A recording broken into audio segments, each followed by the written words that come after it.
Welcome to Assembly Calendar. I'm Mike Frezon. With us for our program today, Assemblyman Will Barclay. Will Barclay represents the 120th Assembly District. That includes the counties of Oswego, Onondaga, and Jefferson. We want to thank you folks all throughout the region for joining us. Will Barclay, thanks for being here. Mike, good to be here. And for the folks that are watching, a lot of them live on or near the shoreline of Lake Ontario, and that's been people have been keeping their eye on Lake Ontario. Yeah, I this can't year, believe you know? I'm back here talking about it. Yeah. As you know, the International Joint Commission, which is a regulatory body that regulates water levels between Canada and the U.S., so all the Great Lakes, obviously St. Lawrence River, all the way out to out west.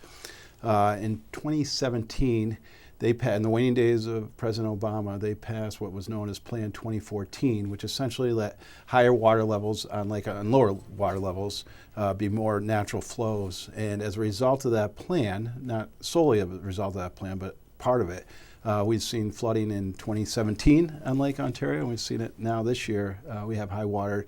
We haven't hit ultimate flood stage, but the governor yesterday did declare a state of emergency in Oswego County and other counties along the lake. And it just is, it's tragic because we've had this regulatory body for 50 or 60 years. We never had any flooding on the lake until they passed this 2014. And now since that's passed, 2 of the 3 years that's been in effect, we are now facing floods. And it's been devastating. One thing we're able to do in the floods of 2017 is get $80 million from the state to help property owners with the losses they had as a result of the flooding. But we can't keep doing this every year, Mike. We have to get that Plan 2014 looked at again and maybe make some changes to it. The problem is it's done by international treaty, so we have to get the Canadians on board with it. But as the good news, as you've heard, that Trump appointed Jane Corwin, a former colleague of mine here in the Assembly, to be chair of the U.S. delegation to the IJC. So hopefully, and she used to have her district is along the lake, so she understands firsthand maybe some of the results and the devastation caused by Plan 2014. So I'm hoping that she can provide some leadership and maybe reform that Plan 2014 so we can stop the flooding that's going on Lake Ontario. If the folks watching have been paying attention to their national news and they've heard about the delays in nominations and in confirmations of some of the Trump appointees, that was one of them. It was, because I think he appointed her back in January. Now, not that I'm here to defend Congress or the U.S. Senate, to their credit, it turned out it was not political because both parties, I think she was confirmed unanimously, were supportive of her. I did talk to Senator Schumer's office. They said he was 100% behind her. Turned out it was a logistical challenge, but what the good news is I think they recognize the fact that there is flooding. We got to get representation on the IJC as soon as possible. As soon as that message got clear, to them, they ended up nominating. So I think that was very positive. There's two things that seem apparent this year. One is that the state seems to be more prepared. You talked about the governor calling for a state of emergency already. The waters are rising. I've heard about sandbags and people being deployed to the coastline from one end of the state to the other. So that's all good. The state's ready. But the downside is that it's going to it's an international deal. Right. And it doesn't happen in a vacuum. It doesn't happen overnight. Jane Corwin's on board. The U.S. has appointed its people. The Canadians have appointed their people. But now they got to figure it out. Yeah. And whether to just go back to what we had before that 2014 agreement or what. But it's nuts that this is not getting figured out. What I'm concerned about, there has been a lot of precipitation. There's no doubt it's been a wet spring. However, the facts don't lie, and the fact is the Plan 2014 allows for higher water levels. That's the difference before the former regulatory plan that they had.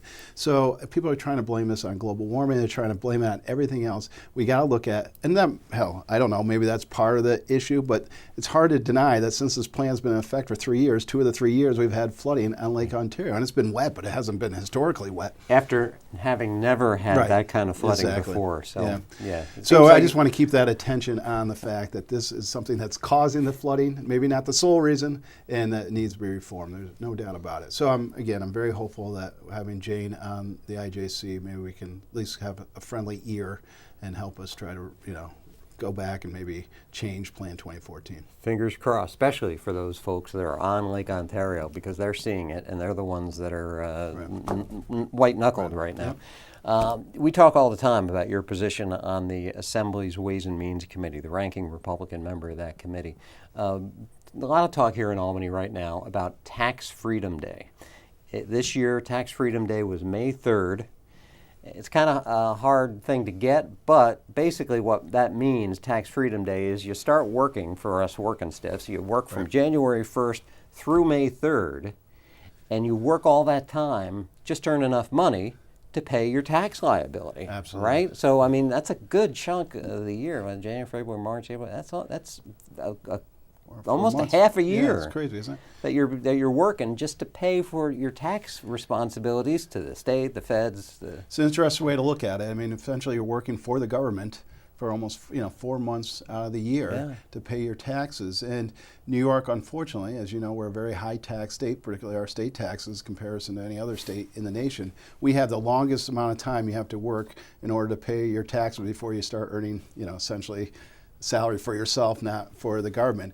And why I bring that up and why I think it's important today, because you've heard a lot of talk down here, and actually today in the Ways and Means Committee, they're bringing forth a bill that is trying to require the release of Trump's tax returns, state tax returns to the federal government. You know, this is a big issue in Congress. The Democrat-controlled Congress is trying to demand Trump's tax returns from the Treasury Department. The Treasury Department's, denying releasing them. This is kind of a backdoor way. I think the state is now getting involved, and somehow we're going to release his state tax returns, and somehow they're going to look at those and they can somehow divine what his federal tax return was. I guess that's the idea. But we have so many important things here in New York State. This, to me, is a federal issue. Whether you believe or not that Trump should release his tax, that's immaterial to this thing. Why on the state, with all the stuff we got going on, are we spending critical time? We only have, a month and a half left down here? No. Not even that. You've got about 4 weeks to go. 4 weeks, so about a month left in legislative time, and this is going to chew up so much valuable time today. It changes the focus. In my mind, instead of worrying about Trump's taxes, we should be worrying about New York State taxes and the fact that Tax Freedom Day is not until May 3rd, the longest in the nation. We should have that shortened. We should cut taxes for people instead of raising taxes. We shouldn't be worrying about Trump's tax returns here on the state level. And as people, again, watch what's going on in Washington, they're seeing what else but a very polarized political landscape there. I mean, this really would have the potential to do the same thing here. This is going to just turn into a very political argument. It is. Here in Albany. And why? I mean, ultimately, isn't that why they're doing it? They're trying to score political points. And I'm not here to defend Trump. I'm not here whether he should release his tax returns or not. But let them deal with that on the congressional and the federal level. Why are we dealing with it here on the state when we have really some more pressing issues that we have to deal with here on the state level and a little bit of time we have left? Pressing issues to deal with at the state level. There are some people in the legislature, both the Assembly and the Senate, who think something needs to change regarding how farm labor is done in this state, particularly in the harvest times. When apple picking and a lot of migrant workers come in, there are a couple of legislators who are proposing a bill that would radically change that and require the farmers, the farm owners, to compensate those workers in a much different manner. Yeah, I think it's unfortunate. This bill, the Farm Labor Act bill, is gaining a lot of steam in Albany. I wouldn't be surprised if we see this come out on the floor. We passed it, unfortunately, in the Assembly. Now that the Senate's controlled by downstate Democrats, it's likely that it could pass there, and actually this bill might become law. And it really is a threat to our farmers, particularly our small farmers I'm hearing a lot from. And it's really the bill, again, it's by New York State or New York City representatives that I don't think really understand how the operation of farming works. A lot of our farms are small. They don't have a lot of employees. And when the harvest comes, and that, it takes a lot of time to bring in those, the crops. In a small window. In a small window of time. So by limiting, as you've mentioned, farm workers, the amount of time they can work, and if they work over a certain amount of time, they have to pay overtime, and they can collectively bargain. All these additional mandates on farms are going to put all our small farmers out of business, and probably a lot of the large farmers out of business. So there's guaranteed days off in there. They're guaranteed days off. They're going to work, I think, 5-day work week. I mean, this is not farming. Right. How it works. Unfortunately, you can't control how the crops are grown and when they have to be harvested. That is something out of our control, and we can't mandate that. So I'm hearing from a lot of farmers about really concern. In the past, we were concerned, but now that the fact that the Senate's controlled by New York City politicians, I think this has got new energy, and so I think we ought to be concerned about and push back on that. Otherwise, we're going to see massive amount of small farms go out of business, and they really are. You know, we talk a lot the economic impact agriculture has. I think it's the largest business in New York State, which is really critical. But there also, I think, there's a cultural viewpoint to this that's extremely important, and I hate to see our small farmers go out of business. It's part of we talk about that all the time too. That dichotomy between upstate and downstate New York. The city folks don't get what upstate life is like, and sometimes the converse of that is true. And what isn't amazing? Yes, that's true. But even the farm workers aren't. They're not pushing it. You know, they understand. They like it when they can work during harvest time. They make more money, and you know they want to work as many hours as they can possibly work because they know other times of the year they're not going to be able to get that income. So, it's not. It's like a solution in search of a problem. I think here with this farm labor bill. So, I'm glad to be able to speak out against it, and we're going to push back as hard as we can, make people understand the problem with it. In our remaining few minutes, the folks watching here may have heard some news out of Albany about a plan that you and some of your colleagues supported that would allow for what they call merit scholarships, or scholarships for the families, for children in families of folks who have, they call them Gold Star families. Right. Mom and dad maybe have not come home from time served in the military. There was pushback on that. Can you believe it? And sometimes I think, Mike, we get caught up in Democrat, Republican issues instead of looking at what actually the issue is and whether we can support it on its merits, not who's sponsoring the bill. This is a Republican-sponsored bill that essentially said, you know, if you were a Gold Star family, your son or parents got killed in the line of duty, we'd pay for your scholarship to New York's universities. And unfortunately, the Democrats pushed back on the bill. It seems almost unbelievable. Fortunately, there was a great public outcry on this. Even the governor got involved. In fact, speaking of President Trump, I believe he even tweeted a comment on it.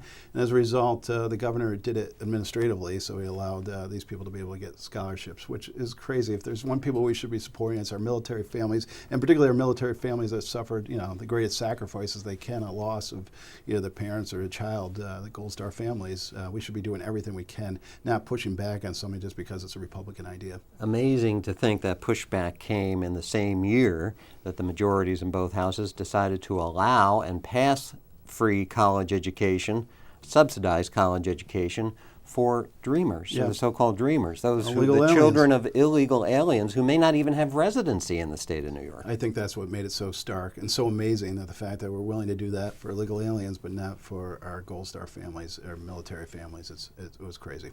But the good news is hopefully that's been resolved and the governor came to his senses and administratively took care of that and expanded the merit scholarship program. In our last program, you talked about the impact of the recently concluded state budget. We've only got a minute left here, but public financing of campaigns was included in that package.